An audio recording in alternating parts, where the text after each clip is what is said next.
Have faith, my friend. You need only state your case with confidence and clarity.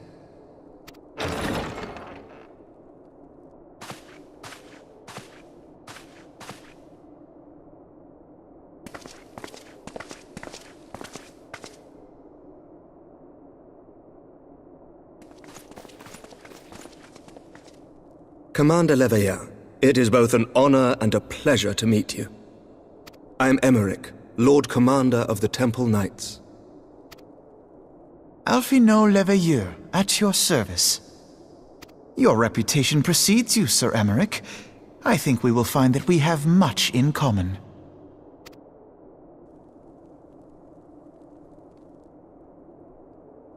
Speaking of reputations, yours towers over us all. Does it not? It does indeed, Lord Commander.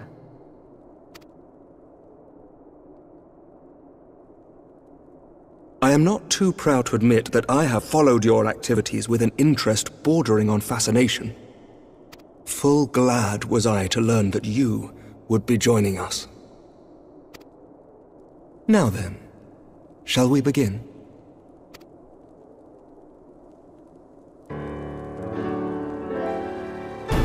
We know full well that the Garleans will return in force ere long. What is more, we have yet to achieve a lasting victory over the primal menace.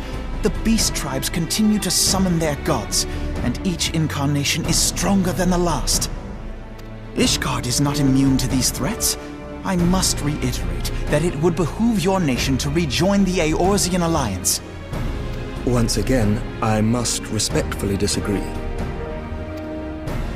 On what grounds? Despite their presence in Kurthus, the Ixal do not concern us. Their territorial claims pertain to Gridanian lands, and it is the people of Gridania whom they harry. Consequently, the Holy See judges this to be a Gridanian affair, and Ishgard does not intervene in the internal affairs of other nations. Even were that not the case, our forces are wholly committed to the Dravanian conflict. We have not the knights to spare. As for the Garleans, we are not ignorant of history. We have observed the rise and expansion of the Empire, and we agree that it is only a matter of time before they resume their campaign in Eorzea. Then surely it would be in our best interests to present a united front. Mayhap one day, but not yet. Gaius van Belsar is dead, and the legion of conscripts he left behind lacks the will to fight. We think it highly unlikely that they will emerge from behind the walls of their castra for some time. Forgive me, but if Ishgard's position has not changed, why did you agree to this meeting?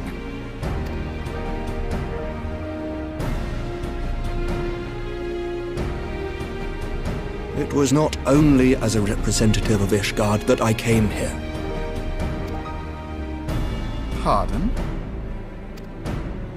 It is not within my power to change Ishgardian policy, regardless of my personal feelings. There is, however, one area in which I may exert a measure of influence.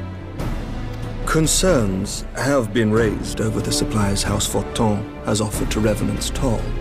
These have led to calls for restrictions on the provision of aid to foreign powers. I can ensure that the shipments continue unabated. Sir Emmerich, we would be in your debt. No, you would not, for I require something in exchange.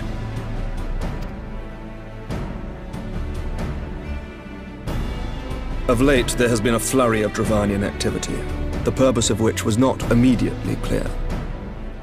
However, our astrologians have since observed alarming changes in the heavens. The dragon star waxes unnaturally bright, and there are whispers that it portends the resurrection of Midgard Soma. The fallen guardian of Silvertear Falls? That's absurd. Full many times have I gazed upon the dragon's corpse still wound around the Agrius, and wondered how different our world might be if it yet lived to plague the skies.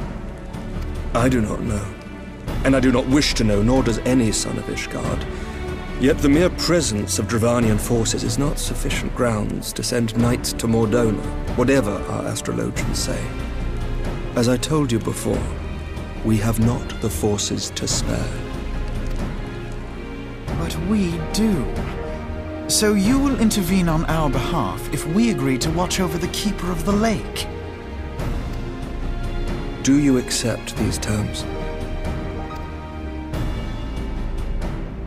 I do. I will see that you are kept abreast of any developments. I regret that we could not come to a similar agreement on other matters, but I understand that you are not at liberty to make such decisions. Nevertheless, I hope that what we have accomplished here today will serve to demonstrate to your countrymen that we can work together towards a common goal. Mayhap one day we shall look back on this moment as the first step towards a united Eorzea. Mayhap we shall, Commander.